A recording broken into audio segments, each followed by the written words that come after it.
সবাই ঘরে সত্যনারায়ণ, তোর ঘর বেশি লোক আসবে কি নেই?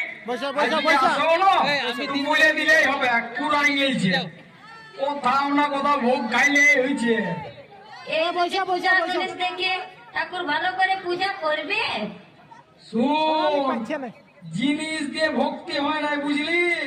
অন্তরের ভাব চাই। আভাল আভাল ঠাকুর এসে গেছে। আসে গেছে, আসো আসো আসো ঠাকুর।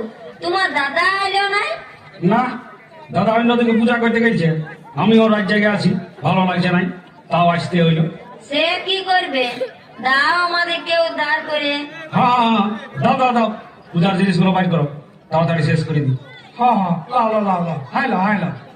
এইগুলা ঠিক নিছো, পচা কলা ফুটপাটি কই সত্যনারায়ণ পূজা করা সব আর কেন নাই অটঙ্গ সাজাতে হয়। যা জোগাড় করতে পারিছি, যা দিনকাল হয়েছে।